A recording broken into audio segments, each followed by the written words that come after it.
Hey there, welcome to my channel. I'm here to help you relax tonight. Though before you get too cozy, take a moment to like the video and subscribe, but only if you genuinely enjoy what I do here. Let me know in the comments where you're tuning in from and what time it is for you. Let's enjoy the story.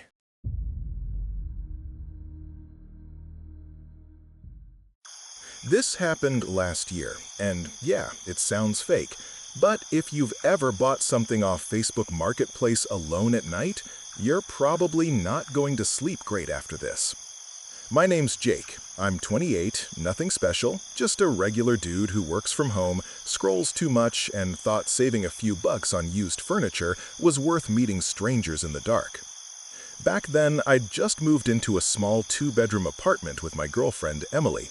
The place was nice, but empty. White walls, echoey, that kind of emptiness that feels louder at night. We wanted to make it feel like home without going broke, so I basically lived on Marketplace. Cheap coffee table, used TV stand, random bookshelf from some retired teacher. All of it went fine. Until the mirror. It was listed under Antique Standing Mirror, $20, must pick up tonight. No brand name, no measurements, nothing. Just 3 pictures and a weirdly short description. The photos weren't great, almost like the seller didn't really want you to see it clearly. The mirror was one of those tall, freestanding ones on a wooden frame, the kind you see in old movies. The glass had a slight blur to it, like the picture was taken through steam, but the frame looked nice. Dark wood, carved edges. The price was crazy low. $20 for something like that, when people were selling IKEA mirrors for way more. The seller's name was Mark Lawson. Profile picture, some guy in his 40s standing with a group at a barbecue. Nothing else really visible. His profile had almost nothing on it. 3 public posts, all old, and no mutual friends.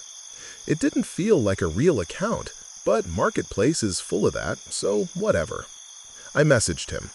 "Hey, is the mirror still available?" He replied almost instantly. "Yes, needs to go tonight, 20 is fine." No smiley, no small talk, nothing. I asked for the address. He sent it right away. It was about 25 minutes from me, in a quiet suburb on the edge of town. Kinda far, but I had a car, and I wanted to surprise Emily with something nice for the bedroom. I checked with her first. "Some guy's selling this big antique mirror for 20, I said, leaning against the kitchen counter while she made tea. "Want it for the bedroom?" She looked over my shoulder at the listing. "That's too cheap," she said. "Why is he trying to get rid of it that fast?" "I don't know. Divorce, moving, haunted, who cares? It's $20. She smacked my arm. "Don't say haunted before bedtime, idiot." We joked about it for a bit, but something about the listing bothered her. She didn't want to come with me. She said she was tired. Fair enough. "Just share your location with me," she said, "and text me when you get there. If you get murdered over a cheap mirror, I'm not explaining that to your mom." I left around 9:30 p.m. It was already dark. That damp fall kind of dark, where the air is cold but not freezing and the streets look extra empty. As I drove, I pulled up the address on maps. It showed a cul-de-sac with maybe 6 houses. I tapped Mark's profile again out of boredom. Still basically empty. No real job info, no lives-in details, nothing. But something weird caught my eye. In one of his tagged photos, the barbecue picture, I could have sworn the guy standing in the background looked a lot like me. Not exactly me, just close. Same build, same hair color, same kind of hoodie. I zoomed in, but the image was too low res to really tell. I told myself I was being weird. People look similar all the time. I got to the street around 9:55 p.m. The house was at the very end of the cul-de-sac. Most houses had their porch lights off, but his was on. Yellow, kinda dim. The driveway was empty, no car. The house matched the shape I saw on maps, but the details were off. The shutters were a different color. The tree in the front yard was bigger. One of the houses that showed up on Street View just wasn't there in real life. There was a blank grassy lot instead. I chalked it up to old Street View images. Google isn't live, no big deal. I parked, shared my location with Emily, and texted. Here, house looks normal. If I don't answer in 20 minutes, assume I got murdered by a mirror guy. She sent a laughing emoji, then, seriously, be careful.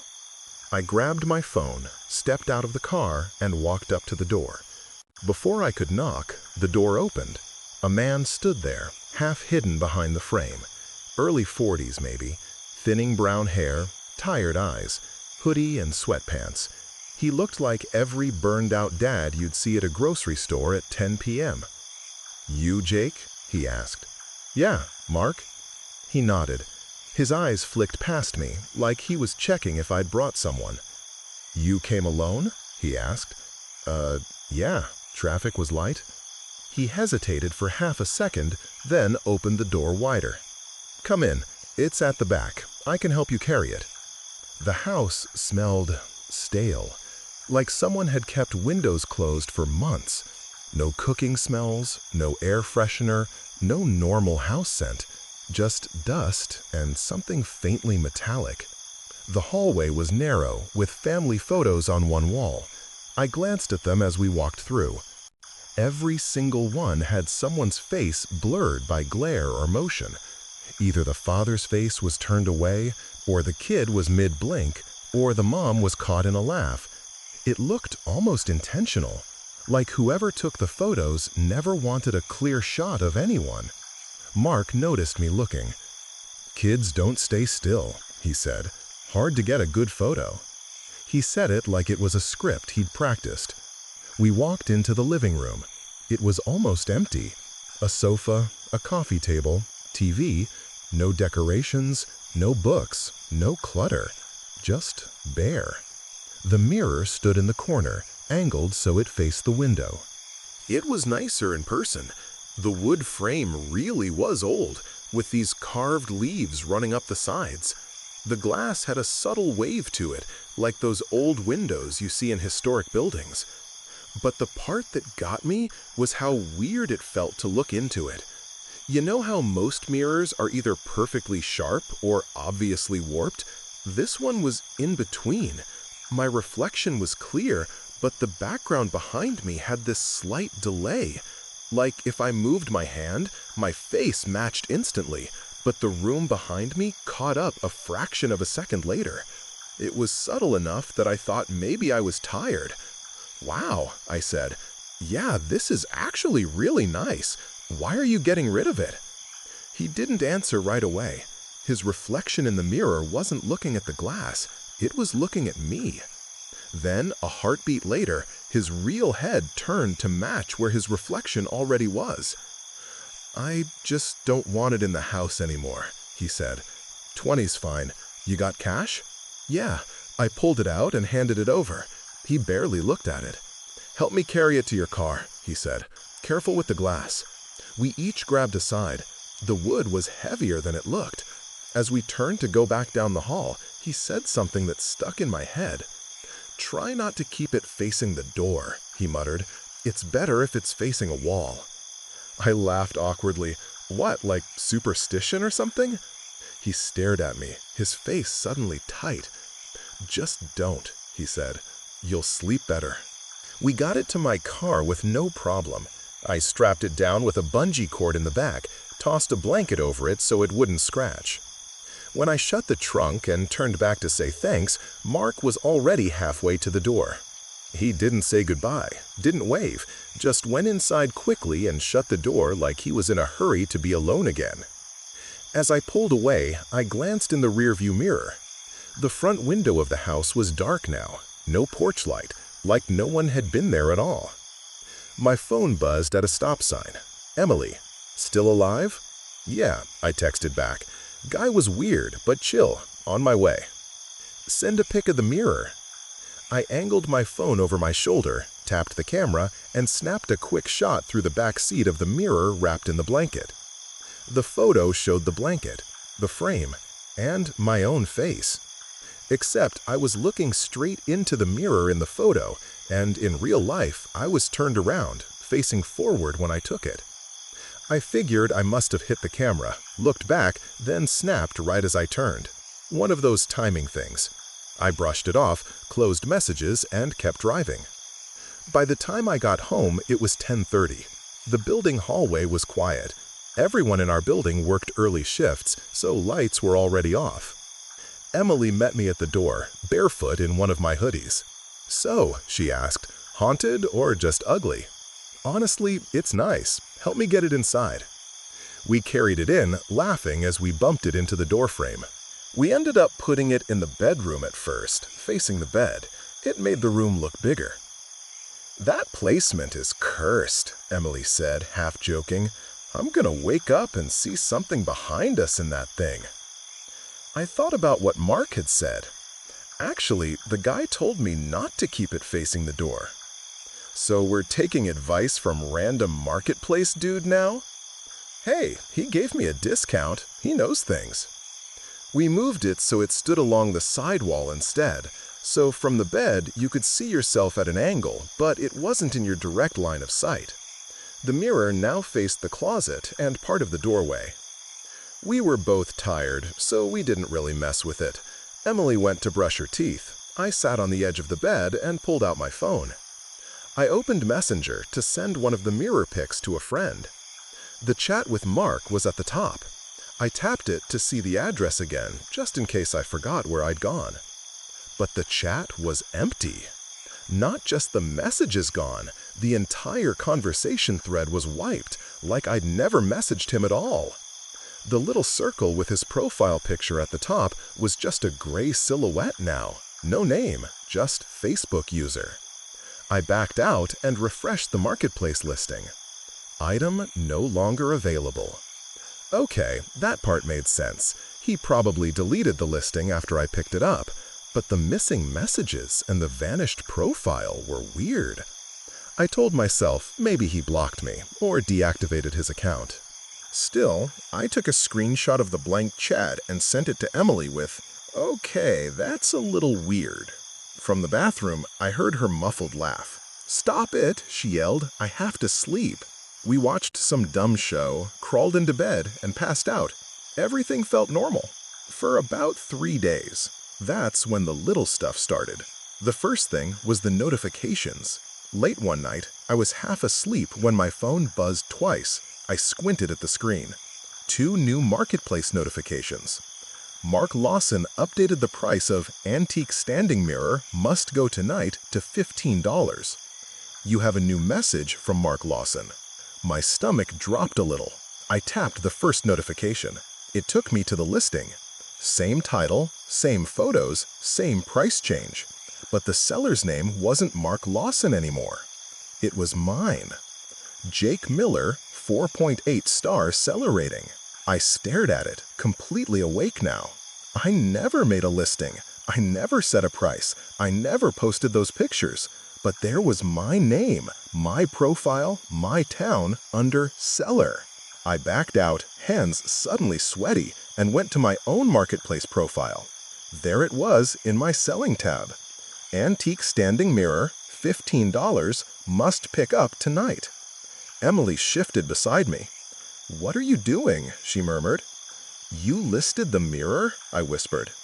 She rolled over. "What? No. Go to sleep, Jake. You're doom scrolling." I didn't answer. I tapped my own listing. There were 4 pictures this time. The 3 old ones from Mark's listing, and 1 new one. The new picture was our bedroom. The mirror was standing exactly where we'd put it, except the room in the photo looked different. In the photo, the bed was made, but our comforter looked like it had been pulled back slightly, as if someone had just gotten out. On my side of the bed, near the edge of the frame, there was a faint shape. A darker spot, like someone standing just out of full view. I zoomed in, but the compression ruined it. Could have been a shadow, could have been nothing. My heart hammered against my ribs. I'd never taken that photo. Emily hadn't either. There was no timestamp showing up, just today. Then the message notification popped up again. You have a new message from Jake Miller. From me. I stared, throat dry, and tapped it. There was a chat thread between me and me. My own profile picture on both sides of the conversation. The top had that little gray text, "You're now connected on Messenger." Below that, from Jake Miller at 2:15 a.m., "Don't let anyone else take it." From my side, that I never sent, "Who is this?" A pause. Then, "Just don't relist it, please. It's worse when it moves." I wanted to wake Emily up, shove my phone in her face and say, look at this. Tell me I'm not losing my mind." Instead, I did something stupid. I typed back, "How are you messaging me from my own account?" 3 dots popped up. The other me was typing. "I'm not from your account. I'm from mine. It's just using your name this time." Using my name this time. Time. Something tightened in my chest. "What is it?" I wrote. No response. The chat went silent. I waited a full 2 minutes, watching the little active now dot blink on and off under my own name. Nothing. Finally, I backed out, opened the listing, and hit delete. A little loading symbol spun, then froze. Error message. "Something went wrong. Please try again later." I hit delete again. Same thing. Again and again. Same error. I felt something behind my eyeballs, this hot, crawling panic. Without thinking, I got out of bed, grabbed the mirror by the frame, and turned it so it faced the wall. Not the door, not the bed, just the blank white wall, inches away. That's when Emily snapped fully awake. "Jake, what the hell?" she groaned. "What are you doing?" "There's something wrong with the app," I said. I don't know, it's glitching or something. The mirror's on my profile. Just go back to sleep. I'll deal with it tomorrow." She stared at me like I'd grown another head, then sighed and rolled over. I didn't sleep much. The next morning, everything looked normal. Mirror against the wall, room bright, nothing spooky. I checked my marketplace again. The listing was gone. I felt stupid. Classic middle-of-the-night brain spiraling. Maybe I dreamed some of it. Sleep paralysis. A half-dream where I thought I was on my phone. That happens, right? For a few days, I almost convinced myself that's all it was. Then Emily got a message. We were making dinner when her phone buzzed. She glanced at it, frowned, and picked it up. "What the?" she muttered. "What's up?" I asked. She turned her phone toward me. It was a screenshot of a messenger chat with me, or my profile at least. Someone had messaged her from Jake Miller at 3:17 a.m. while she was asleep. The message said, "If I start acting strange, don't let me sell the mirror, no matter what I say. Don't help me move it. Don't open the door for anyone asking about it. Tell them it's not here." Below it, the typing indicator was still there in the screenshot. You could see the 3 dots, frozen mid-message, like the person hadn't finished typing. "And then you unsent them," she said. "All of them disappeared. I just had the notification and this preview." My mouth went dry. "That wasn't me," I said. She gave me this look like she wanted to believe me, but also, come on. "You're the only Jake Miller I know," she said. "How is someone else messaging me from your account?" "I don't know. Maybe my account got hacked." "Hacked just to talk about the mirror?" She crossed her arms. "Did you list it again?" "No," I said. It came out too fast. "So why does this feel like one of your stupid horror story pranks?" I shook my head. "I swear, I didn't touch it." She stared at me for a long second. The air between us felt heavy. Then she shook her head and went back to cutting vegetables. "Change your password," she muttered. "Seriously, it's freaking me out." That night, I changed my password. I set up 2-factor, logged out of every device. All the stuff you do when you think someone's messing with your account. For about a week after that, it was quiet. No weird listings, no midnight messages. The mirror stayed against the wall, mostly just used for outfit checks. A few times, when I walked past it, I noticed something else, though. The reflection of the room was wrong. Tiny, tiny differences. One day, my hoodie on the bed behind me was zipped in the mirror even though it was unzipped in real life. Another time, the poster above the bed in the reflection was slightly crooked even though it was straight when I turned around. Little stuff that you could ignore if you wanted to. Things you could blame on your brain. But once you start looking for it, you see more. One night, I went to the kitchen to grab water, came back, and caught the mirror at an angle. In the reflection, I saw Emily lying on the bed scrolling on her phone. Except when I stepped into the doorway, she wasn't in bed. The room was empty. The sheets were smooth, no body outline. I froze. My brain did this little short circuit. I looked from the mirror to the bed, back and forth. Empty bed. Reflection of Emily, clearly. Phone light on her face, her hair in that messy bun she always wore. Emily's voice came from the bathroom down the hall. "Can you bring me my charger?" she called. I tore my eyes away from the mirror and went to her, heart pounding. "Did you just come from the bedroom?" I asked. She shook her head, mouth full of toothpaste. "No, I've been in here." I didn't tell her what I'd seen. I started sleeping worse. When you're tired, everything hits harder. The noises in the building, the hum of the fridge, the faint creak when someone in the apartment above you walks across their floor, and the phone notifications you get at 3:03 a.m. I didn't even open my eyes right away. I knew the vibration pattern. 2 quick, 1 long. Marketplace. I groaned, rolled over, and picked up my phone. 3 new notifications. Your listing, Antique Standing Mirror, Must Go, has 2 new saves. New message from Unknown Buyer. Reminder, you have a scheduled meetup today at 3:15 a.m. My skin went cold. I opened the reminder. You have a meetup scheduled with Mark Lawson. Location, home. Home. Under it was my own address, my unit number, the time, 3:15 a.m. tonight. It was 3:03 a.m. My chest tightened. I looked at Emily. She was out cold, breathing slow and steady. I got out of bed, my feet hitting the cold floor, and stood in the dark for a second, listening. No car outside, no footsteps in the hall, just the faint buzz of a street lamp and the distant hum of traffic. I opened the messages. Unknown buyer. Is this still available? Above their message was the auto response the app sometimes sends for you. From Jake Miller, yes, still available. Can you come tonight? I never sent that. Below that, a new message had just appeared. From the buyer, I'm here. A soft knock echoed down the hall. 3 slow knocks. Not aggressive, not timid. Like someone absolutely believed you were expecting them. My heart hammered so loud it filled my ears. I walked out of the bedroom, every step feeling heavier. The hallway to the front door never felt that long before. Another knock. This time a tiny bit harder. I checked the peephole.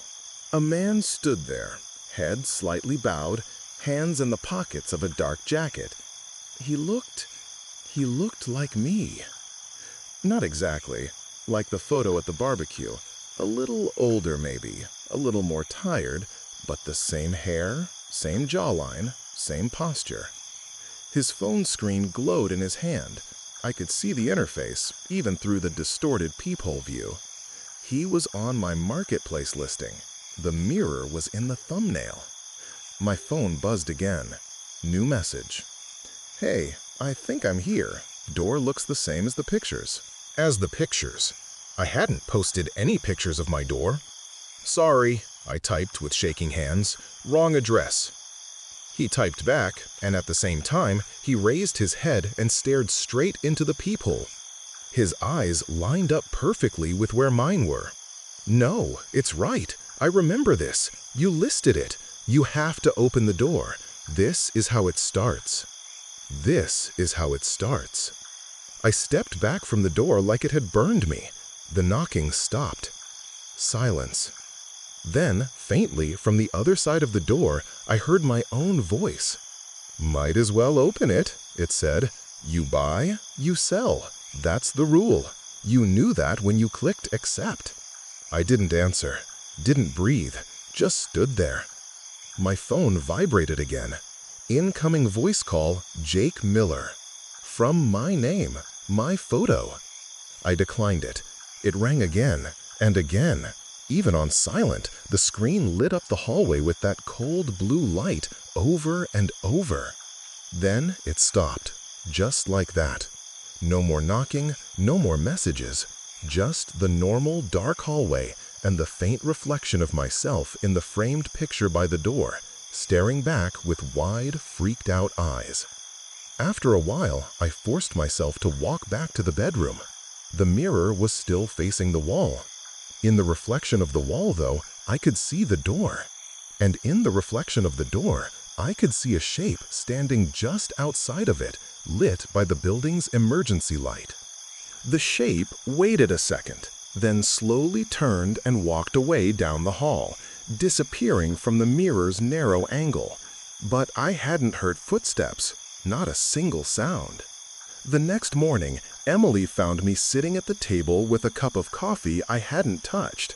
"You look like hell," she said softly. "What happened?" I told her everything. The messages, the listing, the meetup reminder, the guy at the door who looked like me. She listened, her face going from skeptical to concerned to something like fear. "Jake," she said finally, "this isn't funny anymore. I'm not trying to be funny. I know, that's what scares me." She pulled out her phone. "Show me the notifications." I opened the app. No scheduled meetups, no messages, no listings.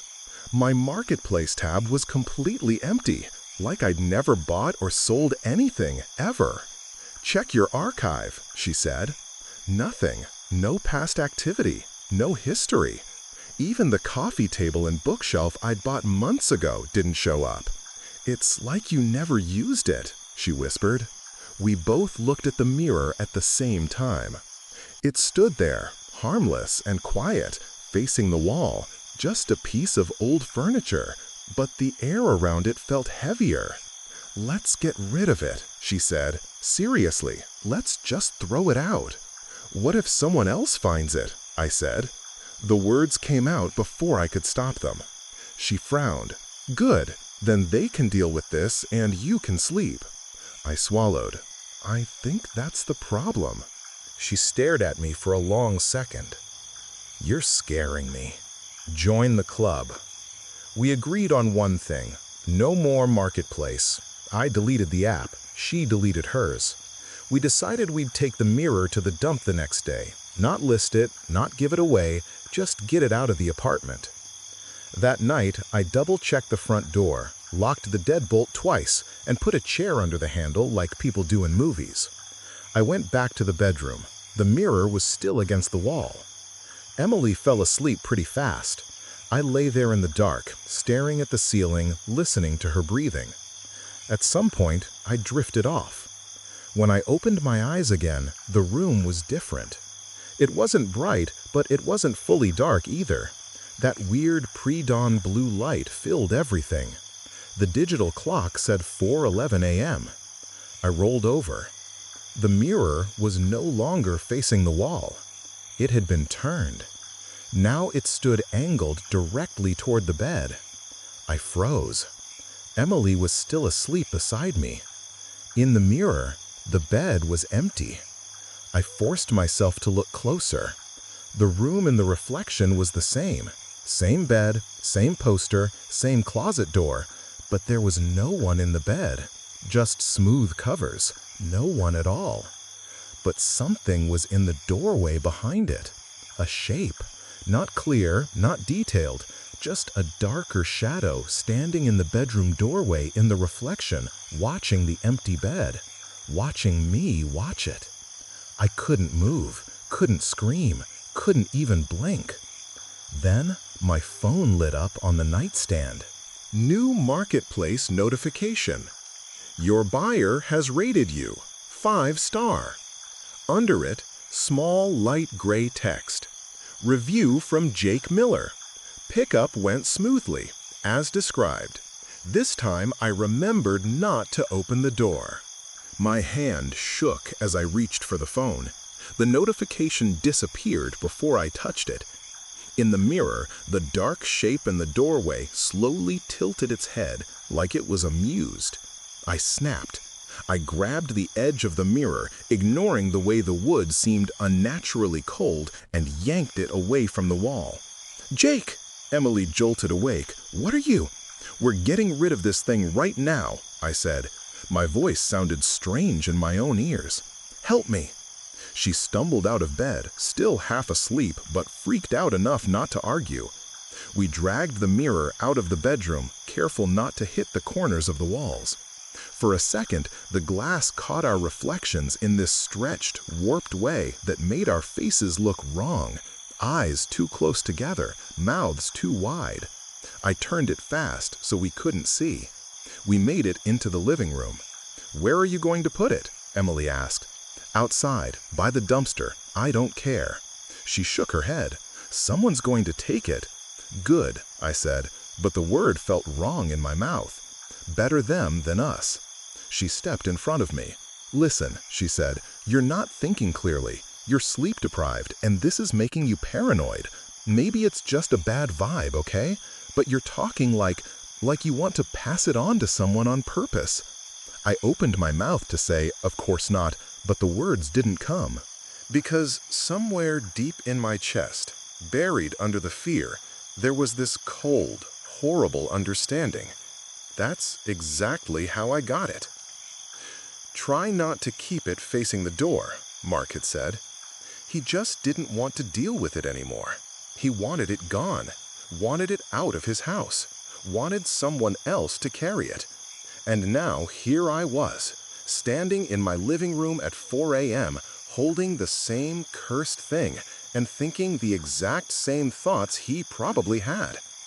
"You get it?" Emily whispered. "That's how this spreads. People who are scared and desperate and tired enough to say, 'Whatever, I just want it gone.'" My hands tightened on the frame. The wood felt like it pulsed once, almost like a slow heartbeat. "We could break it," I said through my teeth. "Smash it, end it." Emily shook her head fast. "What if that makes it worse? Have you never seen any movie ever?" She had a point. Also, I didn't know why, but the idea of actually breaking the glass made my stomach twist. Something deep in me recoiled like I'd suggested breaking my own fingers. "Okay," I said slowly. "Okay, we'll store it somewhere far away from us." "Where?" she asked. My brain went to one obvious answer. A place where old stuff goes to sit for years, barely touched. My parents' old storage unit. But I couldn't do that to them. I couldn't bring that thing into their space just to save myself. Even thinking it made me feel like garbage. "There's one more option," Emily said quietly. "You're not going to like it." She picked up her phone. "What are you doing?" I asked. "Sometimes," she said, "you kill a virus by starving it. If this thing uses Marketplace to move around, maybe we trap it in a dead end." "Meaning?" She opened the App Store, re-downloaded Facebook, signed in, and opened Marketplace. "Emily!" "Shut up," she said. "Let me try something." She went to the Selling tab and tapped Create Listing. "Don't," I said. "You're just feeding it." "I'm not hitting Publish," she said. "Relax. I just want to see something." She took a picture of the mirror from the side, not straight on, so the glass mostly reflected the wall. The photo came out slightly blurred, like the camera didn't want to focus. She titled it, "Trash, Broken Frame, Free." Set the price to 0 and the location to some random address way out of town. Then, before hitting post, she hit Save as Draft. The app glitched. The screen froze for a second, then flickered. For a second, the listing title changed by itself. Instead of trash, broken frame, free, it said, antique standing mirror, must go tonight. Then it blinked back to her text. She exited the listing. The draft was gone. Did it save? I asked. She shook her head, face pale. No, it just vanished. We can't outsmart it, I said. Saying it out loud made me feel sick. We're playing on its turf. It moves through this stuff like water. So what? We just live with it? She shot back. Let it sit in our bedroom and screw with our heads? We stood there in the dim living room, both gripping the frame of this stupid old mirror, like two people arguing about a live wire. That's when the TV turned on by itself. Neither of us had touched the remote. The screen flashed, bright and cold. It wasn't on a channel. It was on a screen mirroring mode. Cast from your device to watch. Except something was already being cast. A Facebook interface filled the TV. Our account, our apartment, our reflection. A marketplace listing was open full screen. Title: True Facebook Marketplace Horror Story. Category: Furniture, Mirrors. Seller: Jake Miller. Description: If you're reading this, it's too late for warnings. You already looked at the pictures. You already scrolled. You already saw yourself in it, even if you don't remember. It doesn't want money. It wants movement. You buy it, you live with it. You sell it, you become part of it. Try not to keep it facing the door. You'll sleep better. Under the description, there was a photo. It was me and Emily standing in our living room, holding the mirror just like we were now. Except in the photo, our eyes were completely black, not hollow, not bloody, just pits of darkness. And behind us, in the reflection of the TV screen inside the photo, were rows and rows of doorways, each with someone standing in it, each holding the same mirror. Emily's voice came out as a whisper. That's us. That's right now. My throat felt tight. In the top right corner of the screen, a little number appeared. One person viewing this listing. Then it became 2, then 3, then 7, then 15. People are seeing this, I choked out, right now. Other people. But we never posted it, she said. The view count ticked up. 22, 34, 49. I did the only thing I could think of. I stepped in front of the TV, blocking the image of the mirror with my body. My own reflection filled the dark screen layered over the interface. My hands were shaking so hard I could see the blur. Don't look at it, I said. Don't look at the listing. Emily squeezed her eyes shut. The TV flickered once, twice, then shut off. Silence rushed into the room like a wave. The mirror in our hands was suddenly just heavy wood and glass again. We stood there for a long time, breathing hard, waiting for something else to happen. Nothing did. Eventually, Emily let go of the frame. I can't stay here, she said. Her voice was small. Not with that. I can't sleep. I can't shower. I can't do anything without thinking it's watching. I love you, but I'm not staying in this apartment. The words hit harder than anything the mirror had shown me. This thing already took over our profiles, she said. Our messages, our notifications. I'm not letting it take our relationship too. I'm going to my sister's. You can come with me, without the mirror. Or you can stay here with it. I'm not making that choice for you. She went to the bedroom, grabbed a duffel, threw clothes into it with shaking hands. I stood there in the living room, still holding the mirror like an idiot, completely stuck. Emily, I said, wait. She paused at the door, bag over her shoulder, eyes red. You think you're the first person this happened to? She asked. You think that guy you bought it from?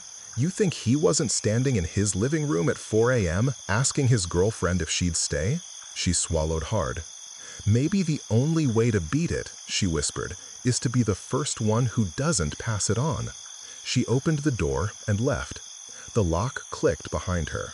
The apartment went so quiet it hurt. I was alone. Me, the mirror, and the faint glow of my phone face down on the table, buzzing once with a new notification I didn't want to see. I didn't move for a long time. Eventually, I dragged the mirror back into the bedroom, not facing the door, not facing the bed. I wedged it between the wall and the dresser, glass to the wall, framed toward me.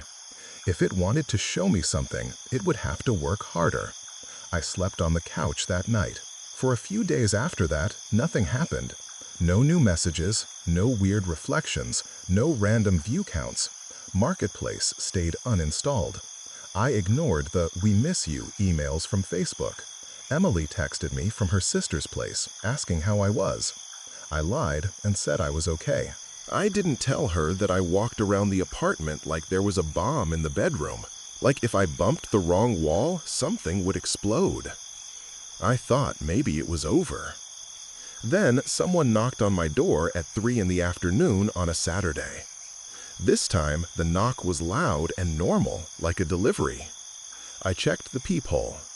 A girl stood there, maybe early 20s, hoodie, backpack, phone in hand. She looked confused, tired, and a little annoyed. When I didn't open right away, she knocked again. "Hello?" she called. "Jake, you said today was okay to pick it up?" My stomach turned to ice. I cracked the door, chains still on. "Pick up what?" I asked, even though I knew. She looked at her phone, then held it up. On her screen was a Facebook Marketplace chat with Jake Miller. The last message from me said, "Yeah, that's fine. Just buzz when you're here. It's the big mirror. You'll see it." Below that was the listing. Antique standing mirror. Same pictures, same title, same description. "Look, if you changed your mind, just say so," she said. "It's just I came kind of far, and your listing said must go tonight, so—" I shook my head. "I didn't post this," I said. "I swear, I've been trying to get it off my hands. There's something wrong with it. You shouldn't have even seen this listing." She frowned. "Dude, then how did I?" I stared at her for a long second. She shifted her weight, uncomfortable. "You ever feel like you've read something before?" I asked. "Like déjà vu, but with words?" She blinked. Yeah, sometimes." "Did you read the description?" I asked. She glanced at her phone. "Yeah, I thought you were trying to be creepy on purpose. If you're reading this, it's too late for warnings. Whatever. I figured you were just trying to get engagement. People post weird stuff all the time. I almost didn't message. But then I saw the mirror, and I don't know, it felt familiar, like I'd seen it before." Her eyes drifted past me, toward the hallway, toward the bedroom. "It's down there, isn't it?" she said quietly. I could have lied. I could have said, "No, wrong house." I could have slammed the door, blocked her, thrown my phone in the ocean. Instead, something in me loosened, something tired and angry, something that had been wound tight for weeks. "Yeah," I said, "it is." She nodded slowly. "Then I guess this is the part where you tell me not to keep it facing the door," she said. My heart stuttered. "What?" She swallowed, eyes a little distant. "I don't know," she said. "I just knew you were going to say that. Like I've heard it before. Like I've been on your side of the door and my side of the door and some other door too. It's weird." She laughed nervously, like she was trying to brush it off. It didn't really work. "Listen," I said, "you don't have to take it. You can walk away right now. Just delete the conversation, block me, delete Marketplace. You're still early. You haven't brought it inside yet. Maybe that matters." She looked down at her phone again. The view count under the listing ticked up by 1. "You already know that's not how this works," she said softly. "Don't you?" For a second, in her eyes, I saw myself. Not in a metaphorical way, literally. Like something behind her pupils was reflecting my face back at me, delayed by maybe half a second. I stepped back from the door. "This thing doesn't want money," I said. "It wants a story. It wants you to tell someone else about it. It wants you to sit at a table months from now and say, 'You won't believe this true nightmare I had with a Facebook Marketplace listing.' It feeds on that, on us repeating it, on us making content out of it, on clicks and views and shares and—" She cut me off with a weird, sad smile. "Then why are you telling me all this?" she asked. I didn't have an answer. We stared at each other for a long moment. Then, without really deciding to, I undid the chain and opened the door fully. She stepped inside. The air seemed to thicken just a little. We didn't talk as I led her down the hallway. My footsteps sounded wrong to my own ears. The closer we got to the bedroom, the more the back of my neck prickled, like I was walking towards something huge and invisible. The mirror was where I'd left it, wedged between the wall and the dresser, glass to the wall. I grabbed the frame and started to pull it out. For half a second, as the glass turned, I saw something that wasn't the room, wasn't me, wasn't her. A hallway lined with doors, different doors from different houses and apartments and storage units and basements. And in each doorway, someone stood holding this same mirror, watching themselves, watching someone else.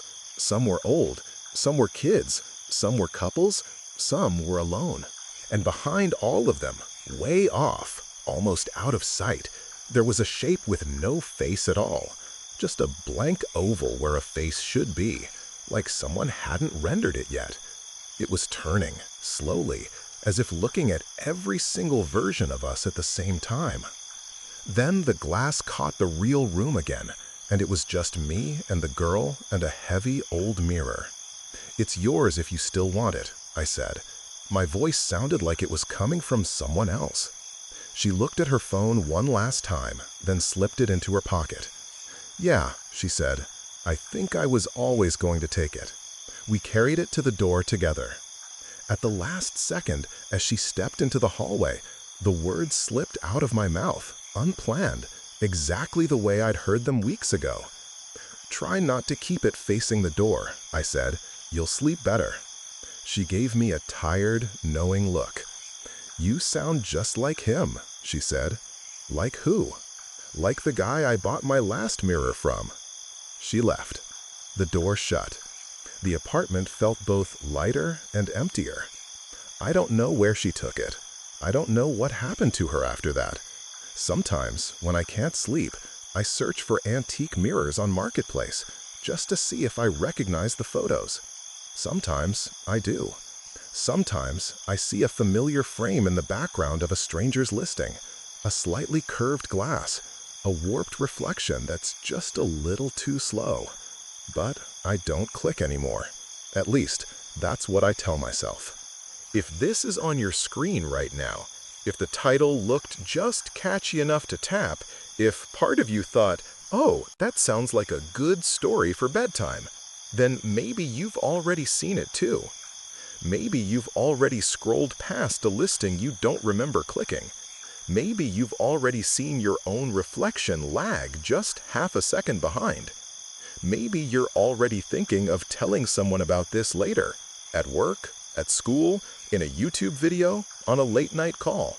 If you are, maybe just don't. Don't tell it like a joke. Don't pass it off as content.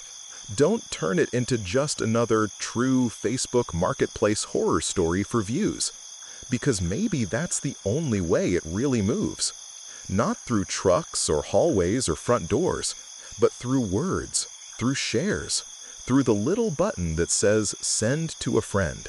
If you're still listening, if you're still here, if some part of you feels like you've heard this before, you're not the first. And if you ever see an antique mirror listed for way too cheap with a rushed description and a blurry photo, and you get that little chill like it's familiar, Remember this. Try not to keep it facing the door. You'll sleep better.